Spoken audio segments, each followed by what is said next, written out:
Ang nakaraan. Matagal nang magkasintahan sila Jolo at May. High school pa lamang sila ay nagsimula ng kanilang relasyon. Babe, finally, graduate na tayo ng college. Ang tagal nating hinintay na masisimulan na natin ang mga pangarap natin ngayon. Ani Jolo. Babe, oo nga eh. Kaya lang kasi, Ani May. Ano babe? Kanina ka patahimik dyan eh. Nagsasaya tayo ngayon. Anong tayo? Iyaya ni Jolo. Graduate na tayo ngayon. Kaya lang babe, may problema kasi. Takot na sabi ni May. You know what babe? Tell me. Kinakabahan na ako eh. Napapaisip na si Jolo. Bumuntong hininga muna si May. I'm pregnant babe. Biglang bulalas ni May. What? Are you serious? Hindi pwede, May. Sagot naman ni John. Ha? Ano? Hindi pwede? Anong gusto mong gawin ko? Babe, Jolo, parehas natin ginusto to. Ano to? Iiwan mo na lang ako sa ere? Akala ko ba mahal mo ko? Umiiyak na sabi ni May. Mahal kita, May. Mahal na mahal. Kaya lang hindi pa ako handang maging isang ama. Remember, may mga pangarap tayo after graduation. At ako na ang magmamanage ng kumpanya ni Dad. And ikaw, you want to be a flight attendant, tama? Paliwanag ni Jolo. Kaya kong kalimutan lahat ng pangarap ko. Kung kapalit naman nun, itong pinagbubuntis ko, Jolo. Isang tanong, paninindigan mo ba ako? Matigas na tanong ni May. Bumuntong hininga naman si Jolo at saka nag-isip. Hindi ko pa talaga kaya sa ngayon, babe. Ipalaglag na lang natin habang maaga pa. Ani Jolo. Ano? Anak natin to. Gusto mong ipalaglag ko? Grabe Jolo, ikaw ba yan? Hindi ko akalain na sa'yo pa talaga manggagaling yan. Oo, May. Dahil natatakot ako. At hindi ko pa kayang tumayo sa sarili kong paa. Ikaw lang bang natatakot sa mga posibleng mangyari? Ako din, Jolo. Mas takot na takot ako. May pangarap din ako. Pero eto ako. Buo ang loob ko na itutuloy ko yung pagbubuntis ko. Sabay akmang aalis at patalikod na si May. May, intindihin mo naman ako. Hindi pa lang ako handa. Pero mahal na mahal kita. Sinampal naman ni May ng malakas si Jolo. Hindi kita kailangan. At lalong-lalong hindi ka kailangan ng batang nasa sinapupunan ko. Sabay alis ni May. Natapos ang gabing iyon na puno ng tensyon, galit at pagkamuhi ni May kay Jolo. Itinuloy niya ang pagbubuntis, habang si Jolo naman ay nagtungo sa Maynila. Iyon na rin ang huling gabi ng kanilang relasyon. Ang kasalukuyan. Hi Dad, ani Jolo.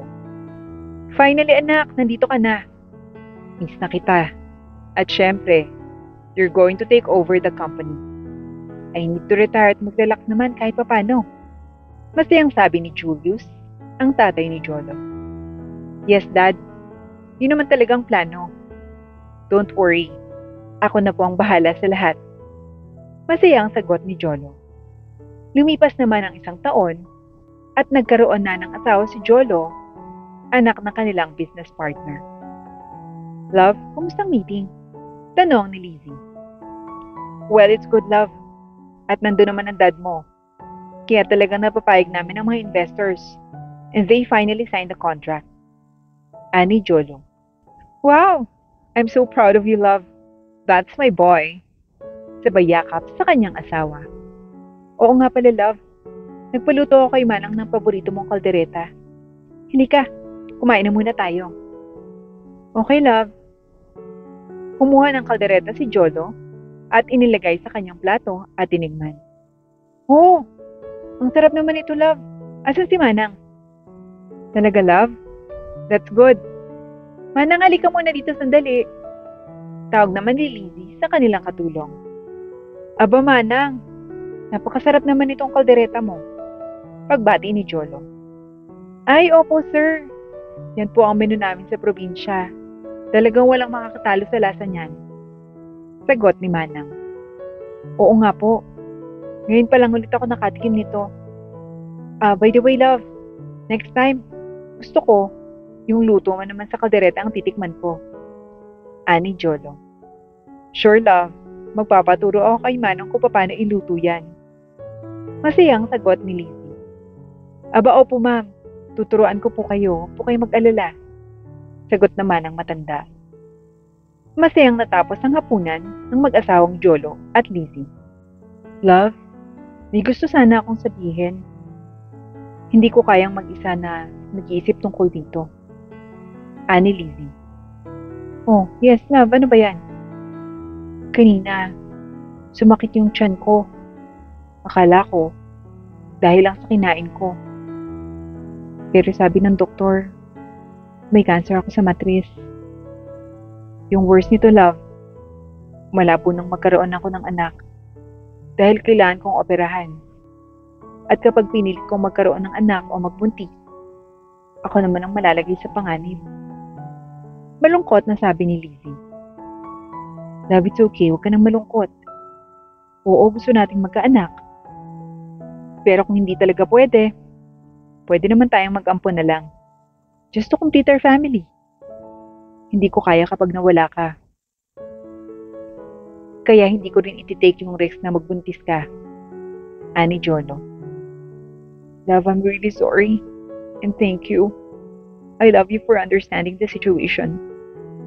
Umiiyak na sabi ni Lee. Nang gabing iyon, ay magkasama nilang pinagsaluhan ang mainit na gabi. Sa kabilang banda naman, ay nakapanganak na si May at babae ang anak niya. Hirap na hirap siya noon dahil mag-isa lamang niyang bubuhayin ng bata at pinilayas siya sa kanilang bahay. Anak, Malia, huwag kang mag-alala. Gagawin ni Mama ang lahat para sa iyo. Hindi kita iiwan. Pangako ni May sa anak na pinangalanan niyang Malia. Mabilis na lumipas ang panahon at nagdalaga na si Malia at nasa high school na. Anak, bumangon ka na, may pasok ka pa. Ani May.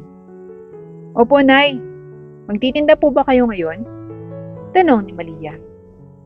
Oo, anak. Para naman may handa ka sa darating na graduation mo sa high school. Masayang sagot ni May. Nay, kahit naman po wala akong handa, ang mahalaga, nandun kayo sa araw ng pagtatapos ko. Masaya na ako. Magkasama tayong aakyat sa entablado ng school. Ani Malia. Anak, maraming salamat sa pagmamahal mo at sobrang pag-iintindi sa sitwasyon natin. Nay, opo naman. Kayo pa ba? Hayaan niyo po. Ititinda ko rin yung paninda natin sa school. Ani Malia. Sige anak, maraming salamat ulit. Pero Nay, itatanong lang po ako. Alam kong ayaw niyong pag-usapan natin to. Pero, pwede po ba? Kahit ito na lang yung regalo niyo sa akin. Ani Malia. Kinakabahan naman ako sa iyo anak. Ano ba yan? Ani May. Pwede ko po bang malaman yung pangalan ng aking ama? Pangalan lang po, Nay. Pagsusumamo ni Malia. Anak naman. Pero sige, Jolo ang pangalan ng ama mo. At kamukhang kamukha mo siya. Gwapo at maputi. Salamat po, Nay. At sa tagal ng panahon, nalaman ko na yung kanyang pangalan. Sabay po sa kanyang ina. Pagtitinda ng mga candy, tubig at merienda, ang bumubuhay sa mag-ina. At sa hindi inaasahan, sa mismong araw ng pagtatapos ni Malia, ay binawian naman ang buhay si May. Nay, salamat po sa paghahanda ngayong araw. Masayang-masaya po ako. Anak, lahat ay gagawin ko para sa iyo. Dahil anak kita. At pasensya ka na. Dahil hindi ka na muna makakapagkuleyo. Kailangan pang mag-ipon ni nanay eh. Anim. Okay lang po, Nay. Magtatrabaho po muna ako para makatulong sa inyo. Ani Maria. Anak. Anak. Parang Naninikip ang dibdib ko at hindi ako makahinga. Nay! Nay! Tulong! Tulong! Tulungan niyo po kami! Agad namang tumulong ang mga kapitbahay na madala sa ospital ang kanyang nanay. Ngunit dead on the spot dahil na rin sa heart attack ito. Nay, ang daya niyo naman. Iniwan niyo ako agad. Umiiyak na sabi ni Maria. Halos madurog ang puso ni Maria ng mga panahong iyon. Hanggang sa mailibing at makauwi siya sa bahay nila. Lumipas pa ang ilang buwan at kinailangan na ni Maria ang magtrabaho. At kung hindi, ay mawawala sa kanya ang bahay na tanging alaala ng kanyang ina sa kanya. Lumuwas ng Maynila si Maria upang pumasok na katulong. Tamang-tama naman at naghahanap ang kapitbahay niyang si Manang ng makakasama sa kanyang amo. Magandang umaga po, Ma'am Lizzie at Sir Jolo. Eto nga po pala si Maria. Kapitbahay ko. Kailangan po niya ng trabaho. At tamang-tama po dahil nagpapahanap po kayo sa akin, di ba? Ani Manang. Ay Maria, ilang taon ka na? Tanong ni Liz. 19 po, ma'am. Ani Maria. Aba, kasing tanda mo lang anak namin si Maria. 19. At magkatunog pa ang pangalan niyo. Don't worry. Magaan naman ang trabaho mo. Magluto at linis lang. Katulong ni Manang. Wala pang problema sa akin, ma'am. Ani Maria. So paano love, mauna na ako. Ikaw naman ang bahala kay Maria. Paalam ni Jolo. Noong una, ay maayos naman ang lahat. Masipag at magaling magluto si Maria. Katulad ng kanyang ina. Kaya talagang nagustuhan nila Jolo at Lizzie si Maria. Ang sarap naman ng pagkain ngayon. Nakakawala ng pagod, love. Ani Jolo. Oo, love. Magaling palang magluto itong si Maria. Sagot ni Liz. Aba talaga ba? Siyang nagluto nitong lahat? Aba, good job Maria. Ani Jolo. Bagay na pinagsimula naman na ikinainggit ni Maria dito. Dad, don't worry tomorrow morning. Ipagluluto ko kayo ni Mami ng breakfast. Sabat naman ni Maria. Oh, sure anak. Sagot ni Jolo. Kinabukasan naman ay maagang ginising ni Maria si Maria upang magluto. Dalian mo kumilos at magluto ka na. Sarapan mo. Dahil sasabihin ko kay Dad at Mom na ako ang nagluto. At oo nga pala, kumain ka lang kapag sinabi ko, okay? Galit na sabi ni Maria. Opo, Ma'am. Ani Maria. Nagluto ng agahan si Maria at kaagad na bumalik sa kusina. Good morning, Dad, Mom. Here's our breakfast. Hotdog, ham, egg, at hot cake with coffee. Ani Maria. Oh, that's great, anak. Marunong ka na palang magluto. Keep it up. Tama yan, anak. Asan nga pala sila Malia at Manang? Sumabay na sila sa ating kumain. Ani Jolo. Dad, tapos na sila kanina pa. Sigot ni Maria, kahit hindi pa kumakain ang mga ito.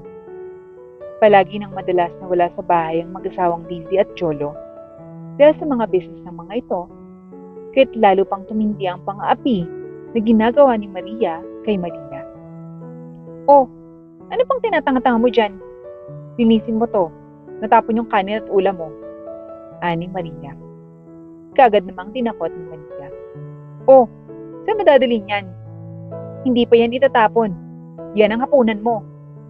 Sigaw nito. Pero Ma'am Maria, madumi na po ito. Ani Maria. Yan ang nararapat na kainin mo. Ano ba sa tingin mo? Kakain ka ng katulad ng kinakain ko? In your dreams. Dahil hindi ka nila anak. Tumagal ng tumagal ang sitwasyon ni Maria na wala na halos makain. At kung makakain man, ay wala sa oras at tira-tira lamang ni Maria. Manang matulog ka na. Hayaan mo nang si Malia ang magligpit niyan. Okay lang po mama ko dito. Ani Manang. Ano bang sabi ko, Manang? Sigaw ni Maria. Opo ma'am. Ba't kumakain ka? Di ba sabi ko sa'yo, Huwag kang kakain hanggat di ko sinasabi. Hugasan mo lahat ng pinggan at kainin mo tong tira kong pagkain. Ani Maria. Opo, ma'am. Sagot naman ni Malia. Subukan mong kumuha ng bagong pagkain at hindi mo magugustuhan ang gagawin ko sa'yo. Pananakot pa ni Malia. Naiwang umiiyak na lamang si Malia sa kusina habang pinipilit lumukin ang tirang pagkain na parang pagkain na ng aso. Pagkatapos magligpit, ay dumiretso na si Malia sa kanyang quarter na kinagabihan pa ay nilagnat ng napakataas. Malia, gising na. Alas 5 na, magluluto tayo. Aya ni Manang. Malia, napakataas ng lagnat mo. Grabe, nangangatal ka na. Ani Manang. Kaagad namang tumawag si Manang kina Jolo at Lizzie bago dalhin sa ospital si Malia. Manang, ano po? Kumusta si Malia? Anong sabi ng doktor? Tanong agad ni Jolo. May dengue po pala si Malia at malnourished daw po sabi ng doktor. Kailangan masalinan ng dugo sa lalong madaling panahon. Ani Manang. Ha? Paano nangyari yun? Malinis sa bahay at maraming pagkain, Manang. Ani Lizzie. Hindi ko rin po alam, Ma'am Lizzie. Ani Manang. Kayo po ba ang amo ni Malia? Tanong ng doktor. Yes, Dok, kami po. Ani Jolo. Kailangan na siyang masalinan ng dugo sa lalong madaling panahon. AB ang dugo niya. May magulang ba ang mga bata na maaaring magbigay ng dugo? Tanong ng doktor. Naku, Dok, ulila na po sa magulang si Malia. Ani Manang. Ako, AB din ako, subukan natin. Saad ni Jolo. Sige, subukan natin. Usually, tinatanggap ng katawan ng pasyente. Lalo't compatible. Tingnan natin. Kaagad namang nasalinan ng dugo si Malia at mabilis na tinanggap ng katawan niya ang dugo ni Jolo. Nagtataka lang ako. Ganun kabilis tinanggap ng pasyente ang dugo mo. Magkaano-ano po ba kayo? Tanong ng doktor. Kasambahay namin siya sa bahay, Dok. Ani Jolo. Well, we ran a test. Teka, kukuhanin ko lang ang result. Sabay kuha ng doktor. Ayon kasi dito, sir, lumalabas na magkadugo kayo at anak niyo ang pasyente. What? Nagtataka ang tanong ni Liv. Teka, Dok, ano ho? Anak ko ang pasyente? Paano nangyari yun? Ani Jolo. Sir, eto po yung resulta na lumabas. Kausapin niyo na lang din po ang pasyente paggising niya. Ani Doktor. Hinintay ng mag-asawang Jolo at Lizzie na magising si Malia dahil kahit sila ay nagtataka na anak ni Jolo ang kasambahay nila. Nay, huwag niyo po akong iwan. Samahan niyo po akong hanapin si tatay. Nananaginip si Malia. Gising Malia, gising. Ani Jolo. Nananaginip ka, Malia. Kumusta ng pakiramdam mo? O, medyo okay naman po. May tatanong ako sa iyo, Malia. Sinong nanay mo? Tanong ni Jolo. Po, bakit po? Si May Santos po. Ani Malia. Ha? May Santos? Gulat na gulat si Jolo dahil ito ang pangalan ng kanyang ex-girlfriend na iniwan niyang buntis noon. Ikaw pala? Ikaw palang batang nasa sinapupunan niya nang iniwan ko siya. Ang laki mo na. Patahon, anak ko. Ako ang tatay mo, si Jolo. Pakilala nito. Love, ang liit ng mundo.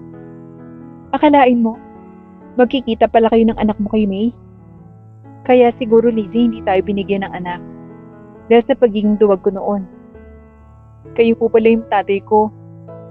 Ang tagal ko pong pinangarap na magkaroon ng tatay. Buti nga po bago mawala si nanay. Nabanggit niya ang pangalan niya sa akin. Sabay po sa kanyang tatay. Nak, patawarin mo ako. Umiiyak na sabi ni Jolo. Wala naman po akong galit sa inyo. Dahil ayaw ni Nani na magalit o magtanim ako ng sama ng loob sa inyo, tay. Ani Malia. Nasaan pala ang nanay mo? Tanong ni Jolo. Patay na po siya. inatake po sa puso nung araw ng pagtatapos ko sa high school. Patawad anak. Hayaan mo. Babawi ako sa iyo. Hindi pa huli ang lahat. Andito kami ng Tita Lizzie mo. No, you can call me Mommy from now on, Malia. Okay? Nagyak ka pa ng mag-anak na punong-puno ng pagluha at kagalakan sa kanilang mga puso. Unti-unti namang tinanggap ni Maria bilang kapatid si Malia at nagkapatawaran sa bandang huli.